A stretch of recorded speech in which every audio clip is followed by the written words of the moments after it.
Welcome everyone to LaLiga Insiders. I'm Alex Pareja alongside Gemma Sule from Barcelona and Rodrigo Faez from Madrid. We're ready to bring you all you need to know about Spanish football. And Barcelona are one step closer to the title after defeating Atletico Madrid at Camp Nou. Buckle up for Real Madrid and the busiest 2 weeks of the season. We have all the juice, all the gossip with our insiders. And yes, we will also talk about Leo Messi in our extra time. This is the menu for today for LaLiga Insiders. We need to start talking about Barcelona's win 1-0 at the Camp Nou against Atletico that left the title almost decided in favor of the Catalan Giants. But we need to hear first Xavi's impression after this game that was decided by a lone goal by Ferran Torres. Y si se siente campeón, les vamos a decir que no somos campeones todavía, es que es un matemático. O sea, al final es normal celebrar una victoria, es un rival directo. Hoy de perder, pues te metías a 8 y a 10. Y el escenario cambia, estamos a 11 y a 16. Pues para no celebrarlo. Las ligas no se van a ganar a 30 puntos de diferencia, no.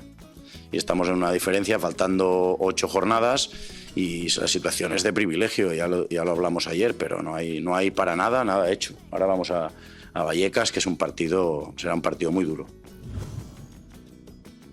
It is a privileged situation indeed. 11 points clear of Real Madrid on top of the table, 16 points clear of Atletico Madrid after defeating them at the Camp Nou. Gemma, is it time for celebrations at Barcelona, or Xavi still wants to pump the brakes?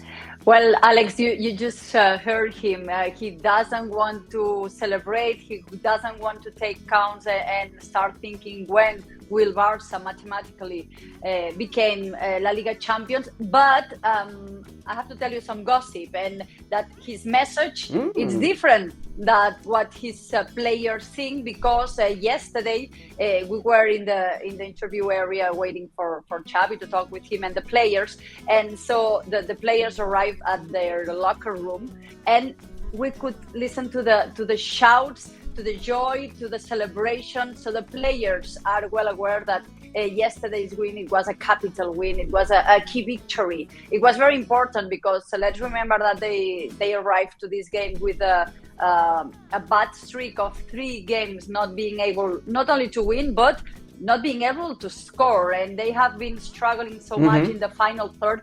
Yesterday, I don't think it was a great win by Barcelona. It's an important win, but in the first half, Atleti, they were better with the ball and in the field. It's true that Barcelona managed to get some chances, but Atleti were more comfortable. But they managed to get that psychological goal of Ferran Torres at the minute 44, and I think that was the key of the game, because you could feel that the nerves, the insecurities of a bad streak were there with this team. So now they feel somehow relieved, and they can focus in ending this season, winning La Liga as soon as possible, because I think you need to start thinking on the next season, but ending this one with the better possible feelings.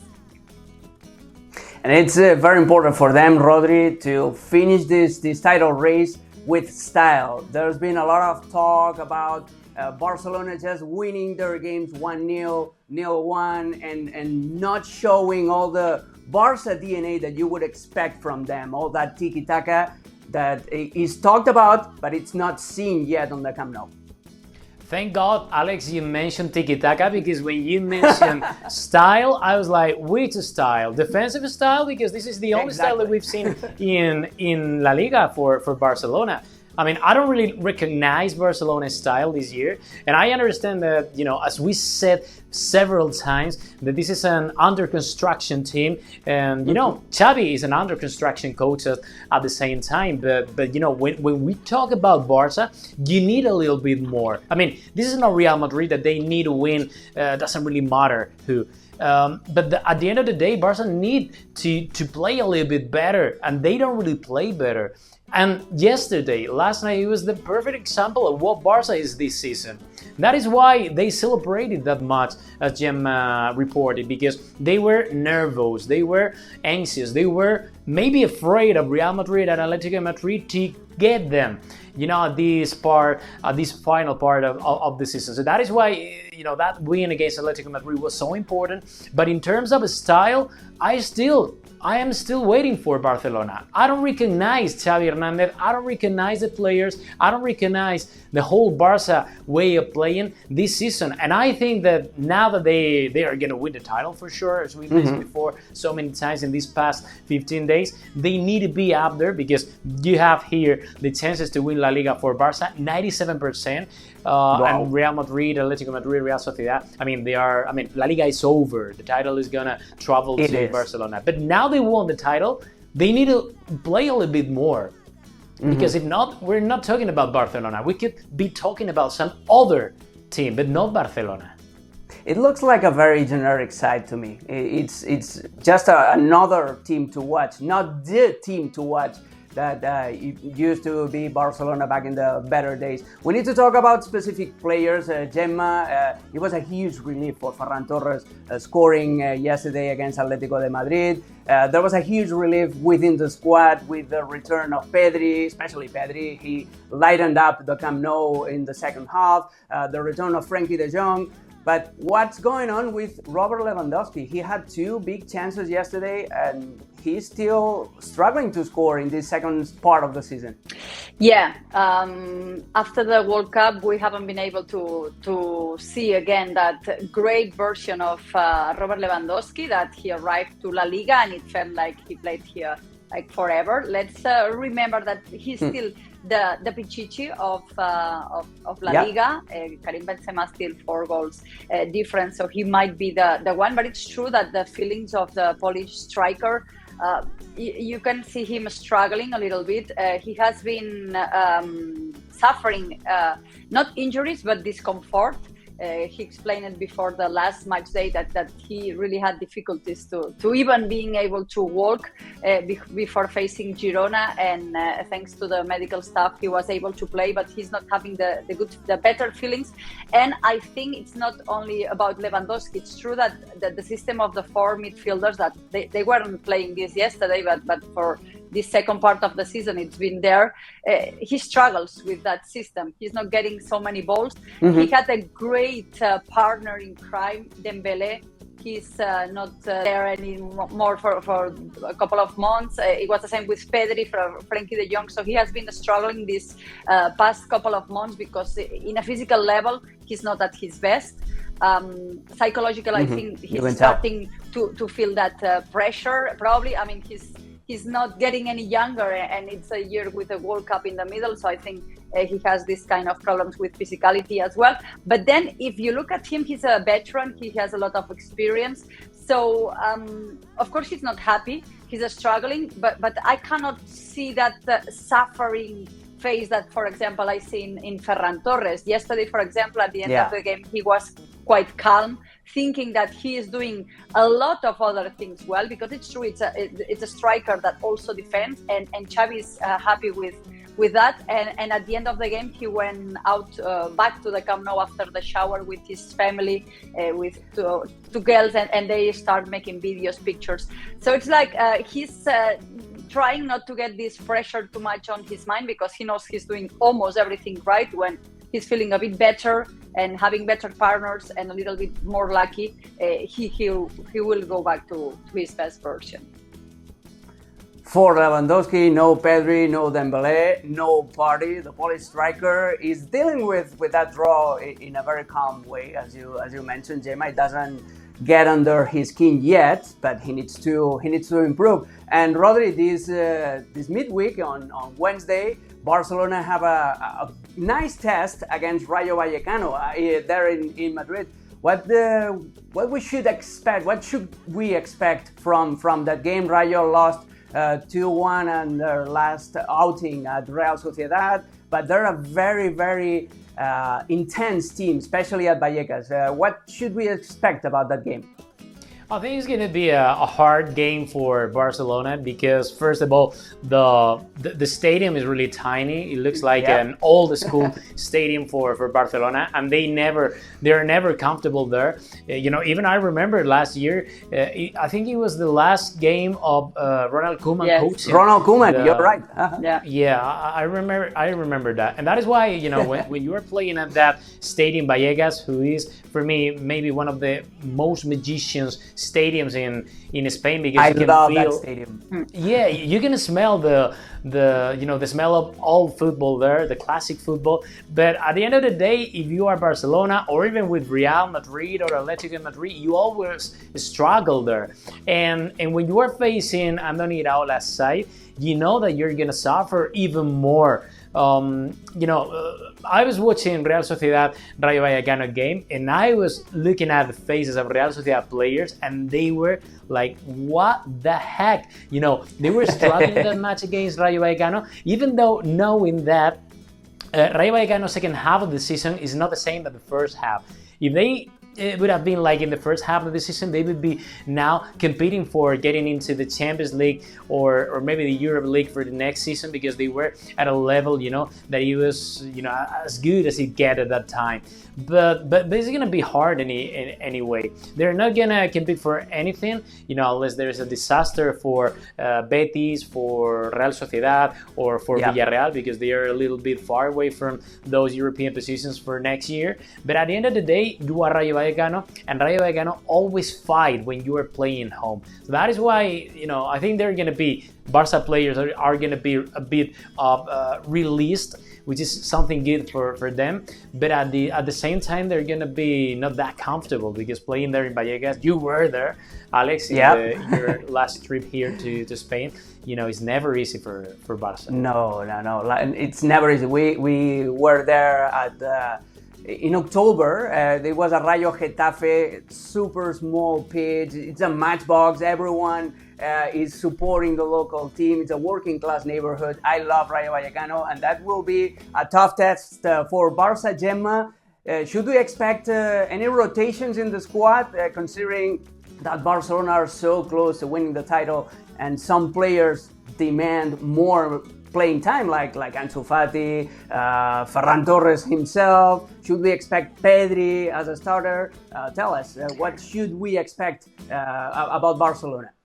Yeah, probably we will see some rotations, but don't expect Barca, Xavi getting crazy and putting 6 changes, because it's not the message he wants to send to his players. His message is we need to end up this season with good feelings, so he's not going to change that much. Probably that Pedri movement could be one of the things we might be able to see. It depends on the statistics of Frenkie de Jong, and see how is he evolving. He could be back to the start or rest and playing as a refresh. We might be seeing more Ansu Fati, that he almost didn't play against Atletico Madrid, and probably some of the youngsters who will be talking a little bit later on the show, that they can make their debut. It's a complicated stadium. Xavi is well aware of that. It's a team that doesn't leave you many space, and Barcelona have struggled with this. They're playing against this kind of teams during this season. They don't have Dembele, which is a player the most unpredictable that helps so much in this kind of scenarios. Even though he's already training well, probably with another Liga situation, we would be talking about Ousmane Dembele getting in the squad, and Xavi decided to keep him for the next match day against Betis. But expect something different, trying to balance the minutes, because we're talking about two weeks with a lot of games in La Liga, and the physicality we already said about that, but it's not going to be easy. And what I do really love is the standings of Rayo Vallecano in the middle of the table, with 10 wins, 10 defeats, 10 draws. They have scored 36 goals. They have conceded 36 goals. This is almost crazy, these numbers. Equality at its finest, Gemma, but it's a tough test for Barcelona traveling to Vallecas against a Rayo Vallecano side that will try to wear out Xavi's team. Remember that you can follow all La Liga action on ESPN Plus. Wednesday, the game starts at 4 p.m. Rayo Vallecano hosts Barcelona. And it's now time for talking about Real Madrid. They better buckle up because there's a lot of activity coming up for them, not only in La Liga, but also in Copa del Rey final against Osasuna, the semi-final of the Champions League against Manchester City. And in the midst of all of this, the Ancelotti side travel to Girona tomorrow to face the Catalan side. We need to talk about the schedule and about Carlo Ancelotti's complaints before Celta de Vigo match. He said this about how crazy, how compact, how tight the schedule is for the players this season. Cada uno piensa lo suyo. La Liga piensa lo suyo, la Federación piensa a lo suyo, la FIFA piensa lo suyo, la UEFA piensa lo suyo. Es lo que tienen que pintar más, que son los jugadores, es lo que no pinta nada para ellos. Esto creo que no es correcto. No es una buena línea para el fútbol. Tiene que cambiar algo. Demasiados partidos. Too many games, and we have the ultimate proof here. 5 games in the span of 2 weeks. Some of them so important as the Copa del Rey final on May the 6th, and 3 days later, the first leg of the Champions League semi-final against Manchester City at the Bernabeu. Rodri, I was clapping so hard at Carlo Ancelotti's press conference because he's got a great point, and he's not the only one to say that. Carlo Ancelotti said that the other day, but also Pep Guardiola, Jurgen Klopp, almost all elite managers in the world have complained about this scheduling nonsense. And they are right. I mean, there's nothing to say about that because everyone is right about that, and everyone is complaining about this tight calendar that all the big teams have in this last part of the season. I understand, and I do support Ancelotti. I understood and I supported Xavi when he said that before, maybe I think it was like 3 months ago. I supported and I understood Thibaut Courtois, who was the first player to say so maybe 3 years ago after the pandemic. You know, but at the end of the day, I don't really blame maybe La Liga or Spanish Federation or the UEFA. I blame the clubs. I mean, the boards or the presidents of the clubs, they have to sit down with Javier Tebas or with Rubiales, with Alexander Seferin, and they gotta negotiate a little bit. Because at the end of the day, the main actors of this are the players, and the players are gonna break, or are gonna break even more than they are breaking, in fact. And that is, for me, the key thing of all. But at the end of the day, we can ask to the players, are you gonna be open to earn less money and rest a little bit more? Or are you gonna be like, okay, no, don't touch my money, and I'm gonna keep playing like this? This is something to talk about and to wonder, you know, in the meantime, because, you know, it's very easy to say or to slag of La Liga or Spanish Federation or UEFA about the calendars, the tides, or even the FIFA, but, you know, this is all about money. This is all about money, and that is why Carlo Ancelotti earns that money. That is why Thibaut Courtois has that salary. That is why Real Madrid has money enough to rebuild the Santiago Bernabeu, and this is all about money. And if the boards that doesn't really complain about this, they are lost. And we also, as spectators, we have a say on that, and it's a matter of choosing quantity over quality, and it's impossible to sustain the quality if you are playing games, very important games, on a 3-day basis. It's almost impossible. But going back to the pitch, Real Madrid, Gemma defeated Celta de Vigo 2-0. It was a very pleasant game for the Blancos. Marco Asensio scored right before halftime. Eder Militao scored right after the halftime, and that was it. It was a pretty calm day at the Bernabeu, right, Gemma? Yes, it was a comfortable win. Following what you were talking about, it's a time now where Carlo Ancelotti needs to choose, and I think Barcelona already make it easier that choosing, but he will have to rotate in La Liga because there's nothing almost to do for Real Madrid. We saw that against Celta with 5 changes compared to the game against Chelsea, and the team worked well. And I think let's give a lot of credit to Carlo Ancelotti, because during a lot of months of the season he wasn't changing, and when he was, the team was struggling, and now he managed to get this player number 12, 13, 14, talking about Rodrigo, Marco Asensio, Ceballos, Nacho, and they are really really well, really fit, and really in the mood of making everything work well. And I think it's what we saw at the Bernabeu this weekend against Celta. They perform really well. It was a pragmatical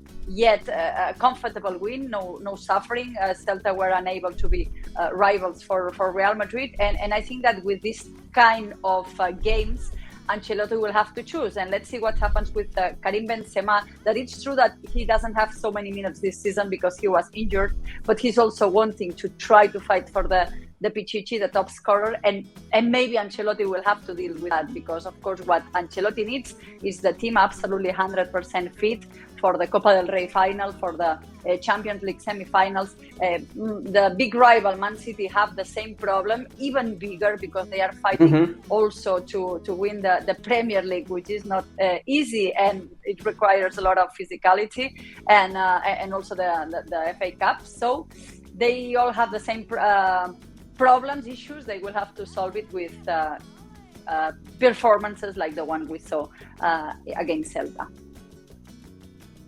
And Rodri, our good friend Carleto Ancelotti will have to solve that Benzema dilemma. Tomorrow, the Real Madrid are traveling to Catalonia, to the beautiful city of Girona, to face the local team. Should we expect Benzema again starting for the team? Is Carlo Ancelotti going to rest him? What is going to happen with those rotations that Gemma already talked about? Thinking ahead of the Copa del Rey final and the Champions League semi-final against Manchester City. The breaking news now at this moment, Alex, Gemma, is that Hazard is out of that list. I mean, Hazard will not travel to Girona. So now I understand. What a bummer for Real Madrid. What a bummer. Yeah, I know. That is why Girona people are like, no way, Hazard is not traveling. You know what we did wrong. Well, at the end of the day, I think they're gonna rotate a little bit. They need and they have to rotate, because now the target has switched again. I mean, since Real Madrid doesn't have that option to win La Liga title, they're going to focus only on Copa del Rey final, and indeed in that semi-final first leg against Manchester City at the Santiago Bernabeu. They don't have any options. Even knowing that those two games are going to be separated by only 3 days. So that is why Carlo Ancelotti wants all the big players to rest a little bit and to rotate, trying to compete at the same time, which is something strange for Real Madrid, because we already know that Carlo Ancelotti is not a rotation lover, as he proved along the season. But he has to do it, and I think it's going to be a nice try for a lot of players that are maybe fighting for their future. Like, for example, maybe why Ancelotti doesn't take as a starter to Vallejo, for example, or why Ancelotti doesn't prove Mariano. I don't really know. Maybe those guys have a little bit of chance, since they want to compete and they don't want Barcelona to be so many points ahead of Real Madrid, but at the same time they need to rotate, because if not, they're going to struggle in those two important games in Copa del Rey final against Osasuna, and indeed against Manchester City in the UCL semi-finals. And Girona, Gemma, are in a very comfortable situation on the table. They lost to Valladolid away. They've been such a different side. Dr. Jekyll and Mr. Hyde, home and away. Girona. Mitchell, Girona's manager, today he said that he's from Madrid. He has a lot of friends in Madrid in working for Real Madrid, but he's aware that Girona is part of a City group, and he supports openly Manchester City to go through that semi-final against Los Blancos. What should we expect about a Girona side that has a lot of interesting players like Sigankov, like Rodrigo Riquelme, Tati Castellanos, the veteran Oriol Romeu? It's a very tough side to beat, especially at Montilivi. Yes, especially when they are playing at home. It's true that they suffer a couple of injuries in the last match day, and Mitchell will have to put some rotations. Tati is back, so he will kind of have a powerful starting 11 and expect a fight. They always do, especially when they play against big teams. Let's remember how difficult it was for Barcelona to play in Girona. They were able to win with that narrow 1-0 win, and expect the same with against Real Madrid. It's true that they are in a kind of safe position, but I wouldn't say that they play for they are not playing for anything, because any kind of position getting a little bit up in the standings is good for Girona. It's good for thinking about next season. Mitchell is a very demanding coach, and these players as well, and especially when they are playing in Montilivi, they want to give a good performance and a happy day. What else than beating Real Madrid for a fan base of Girona? And yeah, what you mentioned, they asked him in the press conference about who will be him supporting in the semifinals of the Champions League, and I think he was kind of polite, because I think he really prefers Man City. But he said, okay, Real Madrid are Spanish and I'm from Madrid, but Girona is part of the City Group. And I think the most of the board of members of City Group and Girona, there is a lot of friendly feelings also for Barcelona, but a lot for Man City. So don't hesitate, Alex. He will be a citizen that day, a sky blue t-shirt for sure.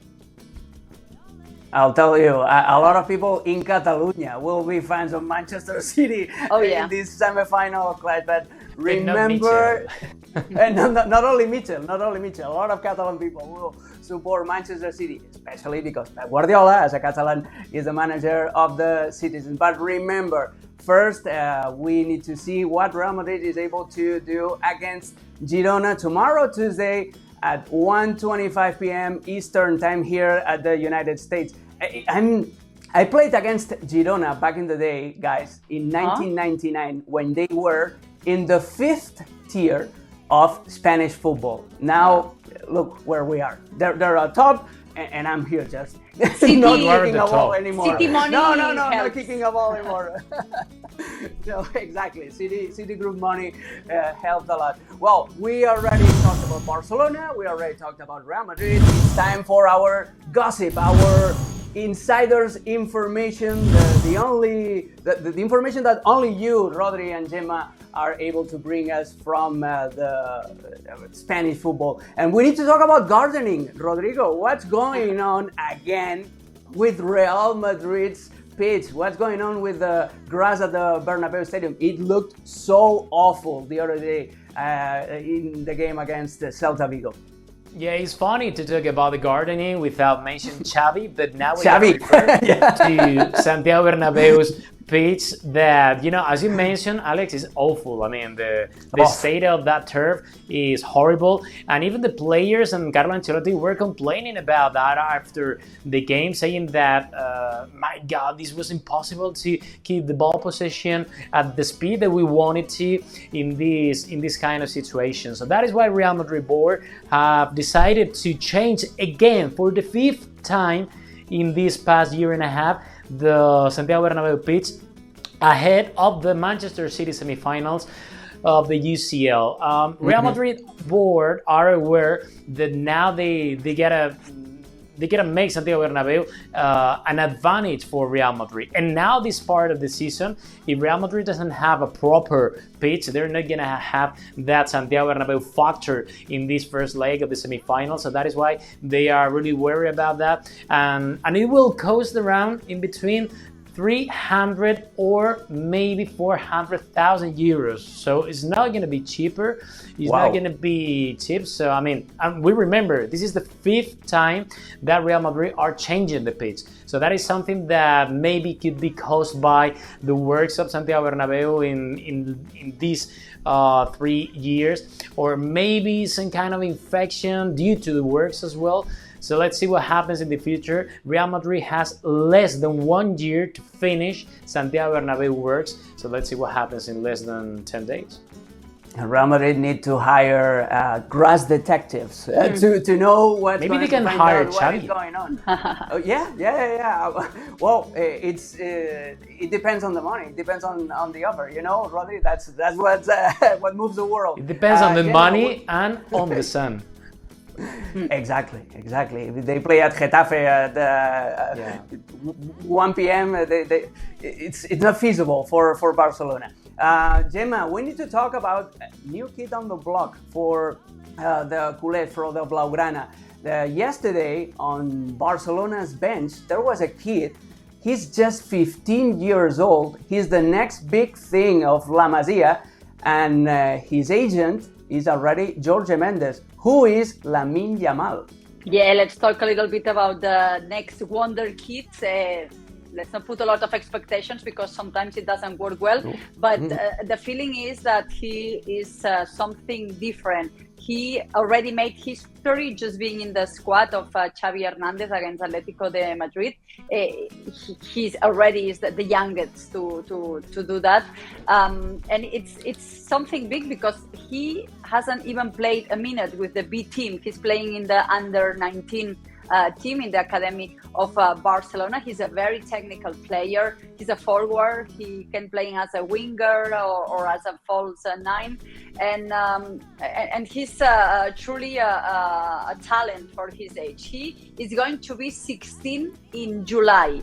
This means that by then he needs to have a professional contract, and as you mentioned, he just changed his agent. It was before Ivan de la Peña, ex-Barcelona player and the agent of Gavi, and he changes. This is something that is sending already a message like, I want a good deal. It's true that Jorge Mendes has a great relationship with Barcelona, and he's already having a lot of other talent kids, for example, Alejandro Balde, and to be able to put a little bit of context on how young is this kid, that I think probably we will be seeing his debut in the next one of the next 8 match days. It's not only the fact that he's still using braces, is that if we talk about other talents, in case he makes the debut, he would be 1 year younger than when Ansu Fati managed to do it, and 1 year and a half younger than Gavi. So this is something. And some other couple of curiosities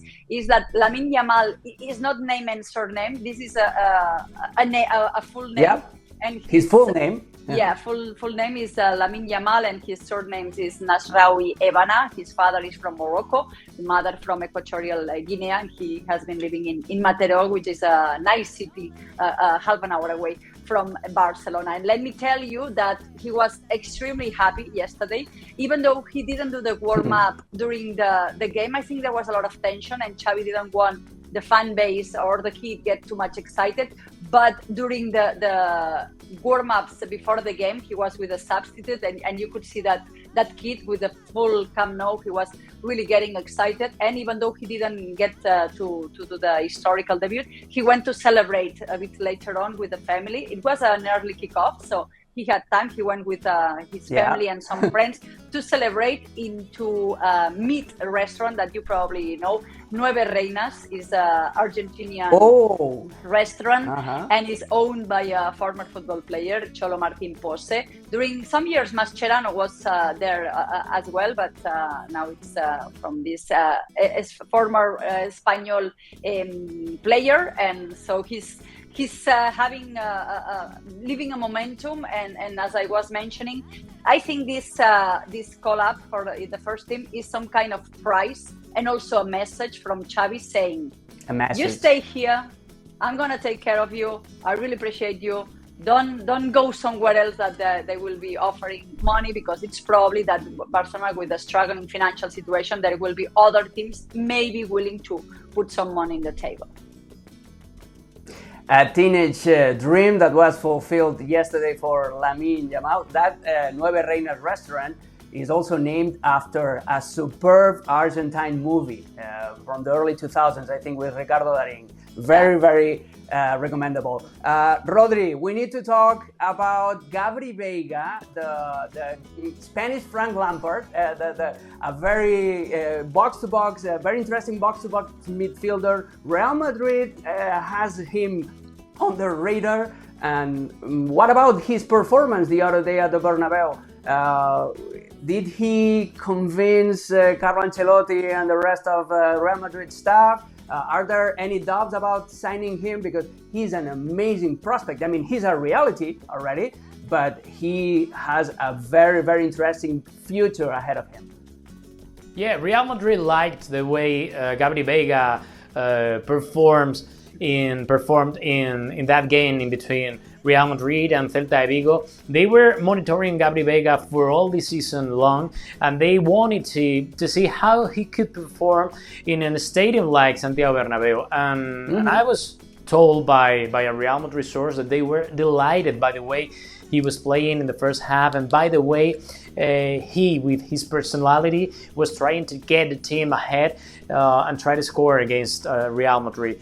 We already know that this is very difficult for Real Madrid to pay for 40 million euros for Gabri Veiga, because now Real Madrid priorities are still Jude Bellingham, despite the fact that Jude Bellingham now is closer than Manchester City than ever, rather than Real Madrid, but they are still fighting for the Borussia Dortmund player, and Real Madrid now are thinking about renewing Dani Ceballos, so this is going to be a little bit tricky for Real Madrid, paying now 40 million euros for Gabri Veiga, knowing that all the big clubs of the Premier League, included Manchester City, Liverpool, Manchester United, are behind Gabri Veiga, and the three of them have a little bit advantage respect Real Madrid. But Real Madrid are monitoring, during the whole season, Gabri Veiga. They were delighted by the way he was playing in the first half against Real Madrid. They liked the way he was showing his personality in front of so many fans and so many Real Madrid supporters.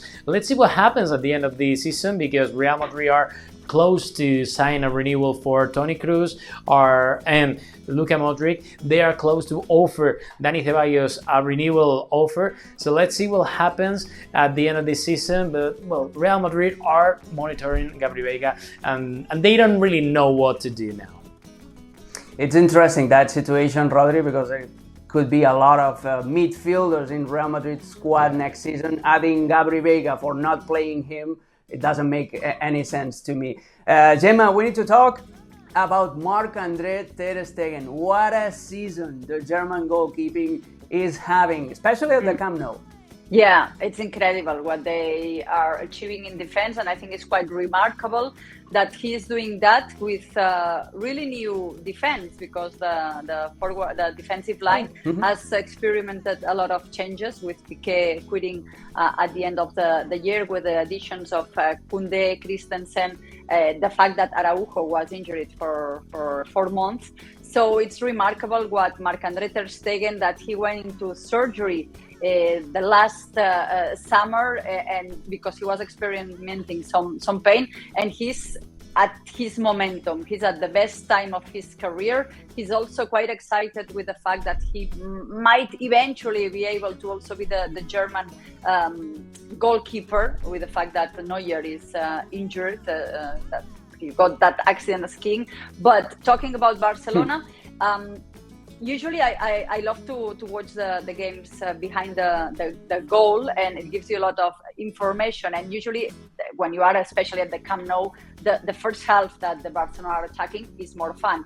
But a bit later on, I'm really appreciating the second half, where I usually have Marc-Andre ter Stegen just a couple of steps away from me, because I mean, he has just conceded 9 goals this season, and you wouldn't say that there's no relaxation at all during the 90 minutes. He's all the time talking with the teammates, especially with Araujo. They are talking a lot during the whole game. He's always all the time giving orders to his teammates, and he's got that German mental strength to really be focused during the 90 minutes. Let's remember some of the numbers, because it's really amazing. He has already equaled the record of 23 clean sheets that Claudio Bravo had it. And this means that it's gonna be probably more, because with 8 match days to play yet, only 9 goals conceded in La Liga. It's the best number in all big competitions in Europe, and also the fact that Barcelona are in the verge of getting an historical record if they manage to get less than 15 goals, is what Chelsea managed to do in the season 2004 and 2005. And the fact that Barcelona, historically, it's true that Rodri was complaining about the fact that the style, the tiki-taka, it's true, it's a little bit more boring. But Barcelona were never a defensive side. Barcelona never felt comfortable playing in a defensive way, as, for example, they played in the El Clásico of the first leg in the Copa del Rey. They can do that now. In case the things are not working well in the final third, they can be defensive and not suffering. This, some years ago, was absolutely impossible. But one of the key points that this is working so well is because Marc-Andre Ter Stegen, I think also with Courtois, are probably the two best goalkeepers in the world right now. Oh yeah, and it's a fact that Ter Stegen went back to his best form, a form that we probably didn't see since 2015, 2016, when he also won the Champions League in 2015 with Barcelona, the last one that the Catalan side won so far. Rodri, we've talked a lot about Barcelona and Real Madrid. There's many more teams. Let's talk about Atletico, because they're still scouting the market, looking for, surprise, more defenders for El Cholo Simeone. Yeah, they're seeking any kind of reinforcements for the defense, because they know Atletico Madrid failed this season, mostly the first half of the year, because they were competing for getting into the next round of the Champions League, and suddenly they were out not only of the Champions League but also of the European League. So that is why they need to reinforce that position. They are back at the same point that they were 1 year ago, when we reported that they were looking for any kind of central back or any kind of right or left back, because they needed those players to reinforce Simeone's squad. And finally, the thing is that they couldn't get they only could get Nahuel as the right back from Argentina, and he has played the whole season long, and now he's a little bit tired. So that is why Atletico Madrid are looking for a right back, a reserve for Nahuel. They are looking for another reserve as the left back, because once Reinildo is back after his injury, he's going to be the starter for Simeone, because he's in love with the African player. But they're looking for any center back, because at the end of June, Soyuncu from Leicester, he will join Atletico Madrid for free. But we don't have to dismiss the fact that maybe Atletico Madrid, if a great offer arrives to Metropolitano, think about selling Jimenez or some other big player, because they need some cash now in the bank account. So let's see what happens at the end of the season. But this is something that we don't have to dismiss, because they need to reinforce the defensive line. They need to be built back from the defense again, because Cholo Simeone have been a struggle for more than half of the season in that line. So this is something interesting for summer window transfer for Atletico Madrid. They're going to be one of the main actors of that transfer market. I assume that the experiment of Matt Doherty as a right back replacement. Who's Matt Doherty, didn't work out. Alex? I don't know. I thought he was a singer, but no. Okay. Well, yeah, he has a singer name. Yeah, Matt Doherty. Yeah, Baby Tonight, Shambles. live in concert. Gemma, we don't know yet if Barcelona are going to play European competitions next season because of the Enriquez Negreira investigation. Please give us the latest update on the tricky relationship between Barcelona, who, let's not forget that, they are still supporting the Superliga, the Super League, and the UEFA with Alexander Seferin. What's the latest on that relationship? Yeah, of course, I cannot guarantee that Barcelona will be in the Champions League next season. But if you ask to people close to the board of members, there is some optimism regarding that matter. We already talked last week here that Jan Laporta was traveling to Ljubljana to meet with Alexander Seferin, UEFA's number one, and now we can explain that the meeting went well. It was with a friendly atmosphere, and they talk about everything. And as I mentioned, we were able to talk to some people close to the board of members, and there is this optimism because that meeting went well, and because it's the Spanish Federation who needs to inform about if there's something wrong with Barcelona. It's true that the UEFA can suspend Barcelona even before the trial or judge decide, but the fact that the Spanish UEFA asked the Spanish Federation if this person, Enriquez Negreira, had any kind of power to decide which referee on the pointing decisions, the Spanish Federation said no, that he didn't have this kind of power. Actually, his work in the technical referees committee was not really very active. So that's why Barcelona wanted to work this PR operation with UEFA. The meeting went well. They also talk about the Super League. Barcelona is still there in that boat, but it's true that now UEFA what they want is to get closer to these teams, because maybe they are okay with working in some other kind of league, but of course they want to control it with what the teams also have to say about that matter. So let's see how the things goes. We will be able to know this very soon, because the Spanish federations need to pre-register the teams mid-May, and it will be confirmed at the middle of June. So we will be knowing for sure that Barcelona will be in the European competitions, because if this doesn't happen, it's an absolutely disaster in an economical way for the signings, for players, for keeping the youngsters. So Yamil Lamal, Gavi, and all these things, we will be talking about something very different. Hopefully not. Yeah, it would be a total disaster, but let's keep that moderate optimism in which Barcelona are thinking about next season, about their chances of playing European competitions. We're about to finish, but it's time for the fourth referee to raise the electronic board. We're going to extra time, to tiempo extra, electronic board, final minutes of the show, and let's see what Leo Messi, you know, a guy named Leo Messi never wins anything. Never. He got 3 awards. Yesterday he posted that on Instagram. 3 awards by the International Federation of Football History and Stats. Not easy to say in once. And look at the reply of Luis Suarez. Gana algún premio cuando puedas. Felicitaciones, chaval. So, you should win some award whenever you can. Congrats, bro. Congrats, lad. What would you write on Leo Messi's Instagram post? First you go, Rodri, and then we'll close it with Gemma. Well, I've always been in love with Leo Messi by the way he played and by the way he is outside the pitch. And when I see him at that post smiling, I see a different Leo Messi than maybe 5, 6, 7 years ago, when he was more focused on the game and focused on winning titles, individual records. But now I feel like he's released right after he won the Qatar 2022 World Cup with Argentina. I feel like he's more mature and he's released. He's enjoying this, which is, at the end of the day, the best thing of all. Enjoy the game, play the game. You're one of the main actors of this game in the past 15 years. Now it's time to enjoy. Now it's time to smile for Leo Messi. Gemma, what would you post on Leo Messi's post on Instagram?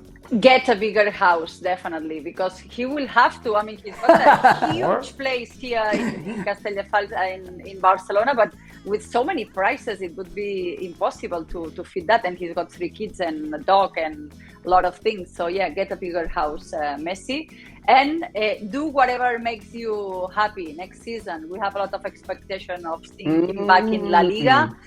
There is a chance. It's not easy, but there definitely is a chance. He's near me now, walking in Barcelona. He's enjoying a couple of days off.